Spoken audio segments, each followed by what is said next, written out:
Every club. Every day. The Global Sports Podcast Network. Hi everyone, it's Lydia here from the Daily Brentford, and today I'm joined by Michael from the Daily Newcastle. How are you today, Michael? Yeah, very good. Thank you very much. It's been a long day of recording for the Daily Newcastle team, but we're here, we're ready, and hopefully we're going to be talking about a very exciting game at the weekend. I think it will be. There's been a bit of, I guess people are trying out new podcast schedules. So as everyone knows, we are a new podcast. So please give us a review and share on your socials, as that would be much appreciated. So I thought to start, we'd have a little bit of a Newcastle focus so that the Brentford listeners maybe can get more of a sense of what's been happening with you guys. So as we've seen, you've managed to compete against the big teams. You beat both Arsenal and Spurs, and which I'm happy about because everyone at work, don't know, it's not even North London, they all just support Arsenal and Spurs. It's come on. We're happy to help any way that we can, particularly if it involves Arsenal and Spurs. Yeah, no, that's good. That's good. And you also held City to a draw. But I mean, City also haven't been doing that well. So yeah, it doesn't look like a good result anymore. It was cracking at the time. But, at the time it was really good. I guess that's in part due to Isaac, probably. But I guess I've just seen as well that he went off against Palace, but he seems to be saying that he's fit to play against Liverpool. So we should be seeing him then, unless something happens.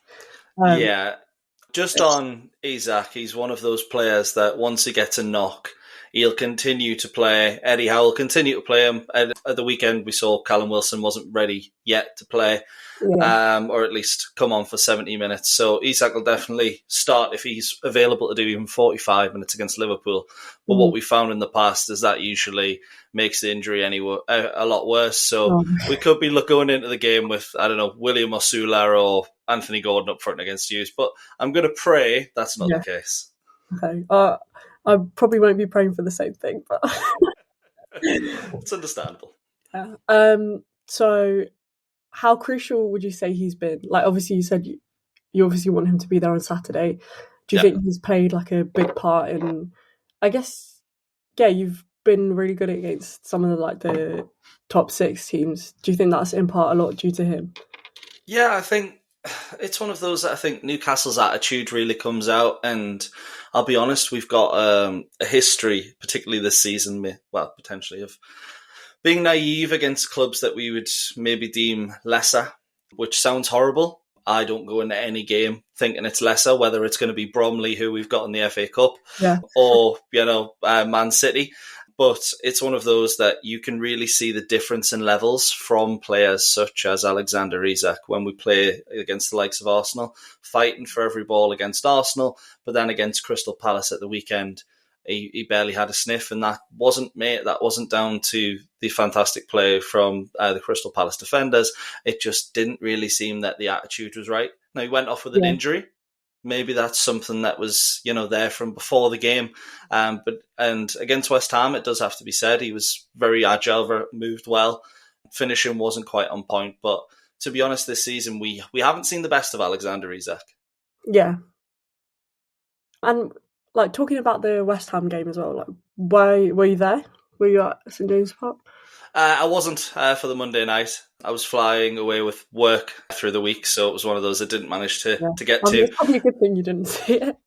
Yes, unfortunately. I managed to sort of watch the game, but it was one of those where, looking at it, I thought we were so good in the first 30 minutes attacking, but we make a few too many silly mistakes in defence.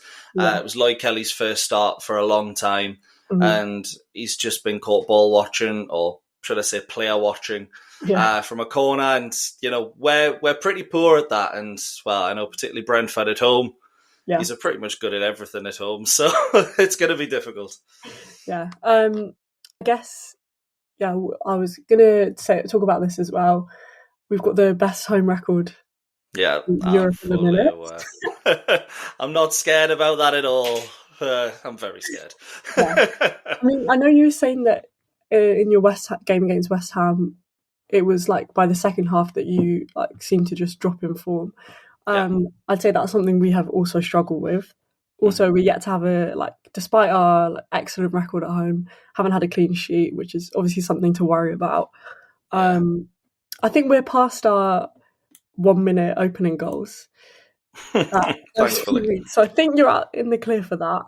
But I'd definitely say, because I was at the game on Saturday when we won at Leicester, and that was some of our best football I think we've played in a while. So yeah, it was a 4-1, wasn't it? Yeah, 4-1. Sharda got the hat-trick. Yes. Yeah, and honestly, if you'd have talked to me before, out of all our players, I'm sorry, I would not think that he's going to get a hat-trick. He was very, very I think he was struggling to adapt to the Premier League, but obviously I think it's going to do wonders for his confidence. So that's I think he made his debut, I think, as a substitute against Newcastle. It might have been one of his first games. And I remember Brentford on that day in the first half, he were particularly poor. But as soon as he came on, I can't remember who got injured, but his pace, I mean, we've got Dan Burn, for example, at the back. I think he was left back that day. And he looked incredible. So I was sitting there thinking, he's going to be a real gem. And he's still young. But I think, do you think at the weekend, you sort of side of Charlotte that you didn't know was there, or that just hasn't been unlocked yet? Well, I think everyone obviously knew that they saw potential in him, but I think he had not been good at finishing before, at all. And then to get a hat-trick, obviously, and they were all pretty good finishers. So definitely, because as you said, the pace, I think sometimes he just maybe needs to stop and think a little bit more. And he's starting to do that. So that's obviously really good to see. Yeah. So do you think that Newcastle can aim for Europe next season? I guess it's been a little bit inconsistent, but there's been really good moments so far. I mean, it's early days, but what I would argue is we haven't seen Newcastle at their best this season. Yeah. Whether that's down to Eddie Howe, I'd like to say it's not, because I think he's done wonders with us so far, and he definitely deserves the time to make what we've had this season go right. But I think it is a case of when we play against a low block, we can't really break them down. We really struggle. And if we can get that right, or bring in a player in January who maybe a number 10, should I say, or a right winger who's particularly good at negating those low blocks, then Newcastle can make Europe. I think top 6. I mean, we're only a couple of points off Europe as it stands, and no Newcastle fan will tell you they've been happy with how the season started. So Europe's definitely realistic, but at the same time, Brentford look just as likely to make Europe than Newcastle do at the minute. So it could be literally anyone from that top 13, 14. I think because there's only at the minute there's only 1 point separating us. I think you're only 4 from Europe. So, there's obviously all to play for still. Talking of cups as well, we're obviously going to meet again, this time at St James's Park. Yeah. What is it, 2 weeks after Saturday? It's something like the 19th. So, about that, Which, I'll be honest, I'm a lot more confident for than the away game. But you know just as well, your away form hasn't been fantastic. Neither is ours. Both pretty decent at home. So, I don't know if... I mean, I'll ask you this now, actually. It might be something you've got planned. But would you prefer the 3 points in the league or to advance in the cup? I'm going to say to advance in the cup. Just because. I think, I was talking to people about this before. I think it's about time we have a victory lap in Brentford. And I don't know when else it's going to come, but now that obviously, I've been away at St James's Park when we've done completely awfully, and I know how hard it is to play there, so I'm not that hopeful that it's going to be this season. But I would like us to win a cup at some point, and I think that this season it's not looking like we're at risk of relegation, so it's not looking desperate for those 3 points. But we'll see. So after the break, we'll talk a bit more about our last meetings and then get into the all-important score predictions. Every club, every day. The Global Sports Podcast Network. Do you have a story that the world needs to hear? Have you struggled with reaching new audiences who are engaged with your story? Well, it might be time for you to start a podcast. Let me tell you about a platform we use here at Global Sports Podcast Network. Zencastr makes it easy to start a high-quality podcast built for growth from day one. With 4K video recording from your phone and AI editing that automatically removes the ums, as, you knows, and 22 other speech patterns, Zencastr makes it super easy to start a podcast that sounds great. Ready to tell your story? Well, check out the link in the show description to learn more about Zencastr. The Global Sports Podcast Network is changing the face of football podcasts. With dedicated daily content for every Premier League team, women's football, fantasy football, and a daily Premier League wrap-up broadcast in 5 different languages, it's your one-stop shop for your daily football fix. Find GSPN wherever you find your usual podcasts. Every club, every day. The Global Sports Podcast Network. Okay, so we're back, and I thought I'd start off with a scary statistic for Brentford listeners there. Newcastle, well, you guys have won in 7 out of our last 9 meetings, one of the other 9 was a draw, and then I think, we must have won one. Don't remember that. But I was trying to do the maths there. My brain went dead. But yeah. And so, yeah, obviously you guys are a strong side. And I think that Brentford, even though we have been really, really good at home, I think we do also, as I said before, no clean sheets. We do tend to make some silly mistakes, or we're just not there in the second half sometimes. So I think, there's obviously, we can't just assume that we're going to win again on the weekend. But I was going to say as well, what Brentford players do you think will be the toughest for you guys to face on Saturday? I mean, it's easy to say the player that we were rumoured to have wanted in the summer, Bryan Mbeumo. Yeah. Annoyingly, I would have probably took him even before Ivan Toney left. Even before last season, he looked like a fantastic player, and I think he really is the danger man. Obviously, Kevin Schade is going to be the most confident we've probably ever seen him. But after a few, let's say, lackadaisical defending efforts in recent games from crosses and corners, I think the 2 centre-backs, I don't know who it's going to be that plays on the day. You've got a few, Van der Berg, etc. That, I've got a feeling whoever your biggest aerial presence is at the back might be the one that nips in with a goal. We saw it with Murillo at Nottingham Forest, and since then we've looked quite weak from set pieces. So, I'm worried about Brentford from a set-piece perspective, but if we're looking at sort of from open play, I mean, you've scored more goals than anyone from open play this season. It has to be Bryan Mbeumo. Yeah. I'd say definitely from a fan perspective, when Toney left, obviously we were worried, he was our main man at the front, but it was actually pretty good timing, and obviously his ban that we don't like to talk about. What ban? Never happened. It obviously gave Brian and Wissa a chance to step up, and now we're seeing the likes of Kevin and things like that. So I think them 2 at the front, and unfortunately right after Wissa was out, but now he's back, he seems completely fine. So I think from a fan perspective, it's gone since Toney left, if anything, it's gone way better than any of us thought, probably. But I think Thomas Rank, he probably knew this all along.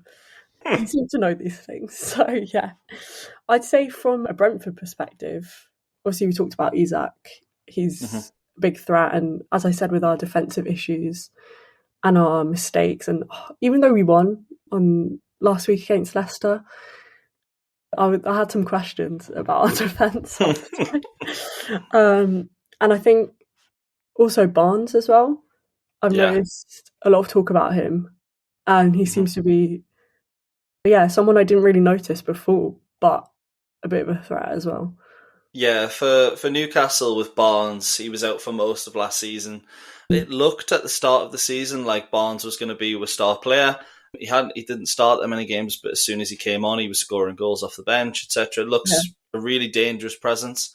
What I would say with Barnes the last few games, in fact, I'll say this: when Harvey Barnes plays, he either scores and plays really, really well, or he does absolutely abysmally. There's no in between, and I'm sure you've probably had players like that in the past yourselves, but. He'll do nothing for 70 minutes, and then, just like Wolves, when we beat them 2-1, he'll bang one in from the 30 yards or whatever, top corner, nothing anyone can do, and all of a sudden he looks like a miracle worker. But yeah, I think Isak and Barnes alongside Gordon. Gordon will probably play on the right. I agree that'd probably be our main danger men, given the way I think the game will shape out. I can't lie, one player that I really dislike is Gordon. To be honest, everyone does, and we did as well until he joined us. So at Everton, every single Newcastle fan hated Anthony Gordon, and then when he joined, he didn't really show the work ethic to begin with, and Newcastle fans were like, why have we paid 45 million for this guy? And then, to be honest, he's worked really hard. He has took the diving out of his game to a point. He still goes down a little too easy for my liking. He still needs to work on that. I mean, I think every winger goes down a little too easy, even with VAR. But I think it's also one of those that he is becoming a lot better player and he is becoming more likeable. But if you look at him from Everton, I think a lot of people's opinions are just set in stone because he was arguably the most hated player on the planet then. Honestly, I think it will take a lot for him to change my perception from back then. I can't blame you, to be fair. Yeah, so also, I guess we'll move on to score predictions. And I can't lie, I've been pretty successful with them recently. So I hope you're predicting a Newcastle win. No. I'm going to continue with we'll continue our excellent home run. And I'm going to say 2-1 to Brentford. Okay. To be honest, given the way the recent games have gone, I could see it, but I am going to be positive. I'm known for being Mr. Negative on the Newcastle team, so I'm trying to change a habit. But I think I'm going to go with a 3-2 win for Newcastle. I think you score a lot of goals, you also concede a lot of goals, and we've seen recently away from home that we can be very attack-minded. I think it very much depends on what happens against Liverpool in midweek, because if we get thrashed at home by Liverpool, we're going to come out with a little bit of a vengeance. And, you've mentioned Newcastle versus Brentford in the past. We tend to score quite a lot of goals against Brentford. I think it was 4-2 in the same fixture last season on the final day. So I think we'll do well. But to be honest, it's one of those games where you're doing really well at home. We're not doing fantastic away. You could see it being pretty much any scoreline, which I guess is what makes it so fun. Yeah, that is what makes it fun. Are you travelling down? I mean, it is really far to go, so probably not. No, unfortunately. I won't be coming down to London this time. But hopefully it's one of the grounds I haven't done, so I need to get there at some point. Because I was going to say, so my final fun question has been recently, what's your favourite away day or an away day story? So I thought I'd share my... When we lost 5-1, I was actually at St James's Park in 2022. All right. My auntie took me for my birthday, and honestly, you know what? I still had a great day because I was like, such a cool stadium and such a good atmosphere. And we just had to laugh at ourselves, to be honest. And then when we were walking out, we went to get a pizza and had our Brentford shirts peeking out, but all these nice Geordies were saying, don't worry, it happens to the best of us.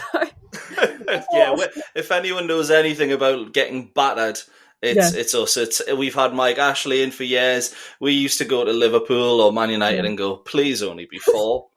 So we know exactly how it feels. And I hope you found Newcastle quite hospitable as a place. I do think the Newcastle fans are great at that. So I've had many nights out and then late night Gregs, which I respect so much. Like everyone needs to have a late night Gregs. But yeah, no, I thought that was while I was near there, I had to obviously go to an away day.